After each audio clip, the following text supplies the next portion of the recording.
தினங்களுக்கு முன்பாக நம்முடைய பரமநந்தல் பகுதியிலே பரமநந்தல் முதல் அத்திப்பட்டு வரை 123 கோடி ரூபாய் அளவிலே சாலை விரிவாக்கம் செய்யப்படுகிறது என்ற ஒரு பொய்யான தகவலை சொல்லி அங்கே துவக்க விழா என்று ஒன்று நடத்தினார்கள்.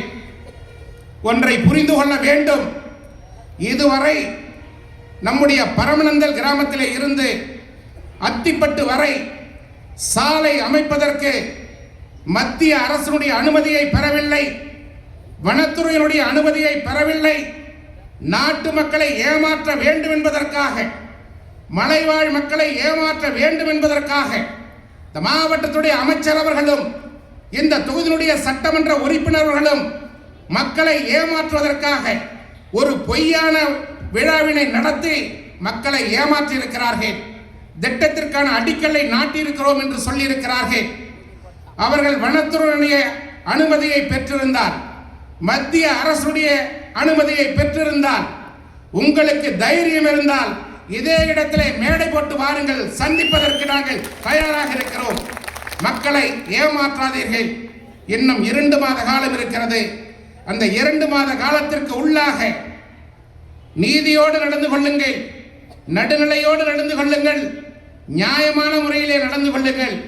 யார் தவறு செய்தாலும், அது சட்டமன்ற உறுப்பினராக இருந்தாலும் சரி, அல்லது அமைச்சராக இருந்தாலும் சரி, அல்லது முதலமைச்சராக இருந்தாலும் சரி, யார் தவறு செய்தாலும் தவறு செய்கின்றவர்களை அண்ணன் எடப்பாடியார் தண்டிப்பேன் என்று சொல்லியிருக்கிறார் என்பதை நீங்கள் நினைவிலே வைத்துக் கொள்ள வேண்டும் என்பதை இந்த நேரத்திலே பணிவன்போடு சொல்லி, குறுகிய காலமாக இருந்தாலும் மிக சிறப்பான முறையிலே இந்த கூட்டம் ஏற்பாடு செய்யப்பட்டிருக்கிறது.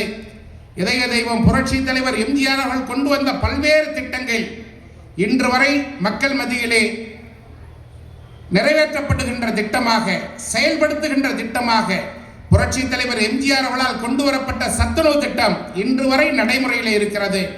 புரட்சி தலைவர் எம்ஜிஆர் அவர்களால் கொண்டு வரப்பட்ட இலவச வேட்டி சேலை திட்டம் இன்று வரை நடைமுறையில் இருக்கிறது. மாணவர்களுக்காக வழங்கப்பட்ட இலவச சீருடைகள், இலவச காலணிகள் உட்பட அனைத்து திட்டங்களும் இன்றைக்கு நடைமுறையில் இருக்கிறது. புரட்சி தலைவி அம்மா அவர்களால் கொண்டு வரப்பட்ட அனைத்து குடும்ப அட்டைதாரர்களுக்கும் மாதந்தோறும் 20 கிலோ அரிசி என்று சொன்னார்களே, அந்த திட்டமும் இன்று வரை நடைமுறையில் இருக்கிறது. ஆனால் இன்றைய ஆட்சியாளர்கள் அம்மார்களால் கொண்டு வரப்பட்ட பல்வேறு திட்டங்களை நிறுத்தி இருக்கிறார்கள். தாலிக்கு தங்கம் திட்டத்தை நிறுத்தி இருக்கிறார்கள். அம்மா உணவகத்தை மூடியிருக்கிறார்கள். அம்மா மருந்தகத்தை மூடிவிட்டார்கள். அம்மா அவர்கள் பெயரிலே கொண்டு வரப்பட்ட அத்தனை திட்டங்களும் இன்றைக்கு மூடு விழா கண்டு கொண்டிருக்கிறது. இந்த நிலைமைகள் எல்லாம் மாற வேண்டும். அம்மார்களால் கொண்டு வரப்பட்ட திட்டங்கள், அண்ணன் எடப்பாடியாரால் கொண்டு வரப்பட்ட அத்தனை திட்டங்களும் மீண்டும் தமிழகத்திலே அமல்படுத்தப்பட வேண்டும் என்றால், அந்த திட்டங்கள் எல்லாம் மீண்டும் தொடர வேண்டும் என்றால் 2026 ஏப்ரல் மாதத்திலே நடைபெறுகின்ற சட்டமன்ற தேர்தலில் தமிழகத்திலே இருக்கின்ற இந்த செங்கம் சட்டமன்ற தொகுதி உள்ளிட்ட 234 சட்டமன்ற தொகுதிகளையும் அனைத்து இந்திய அண்ணா திராவிட முன்னேற்ற கழகம் வென்றெடுக்க வேண்டும்.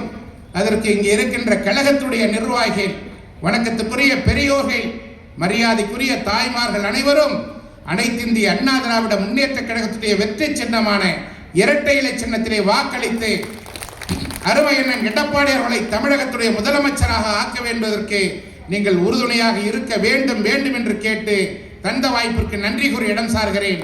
நன்றி, வணக்கம்.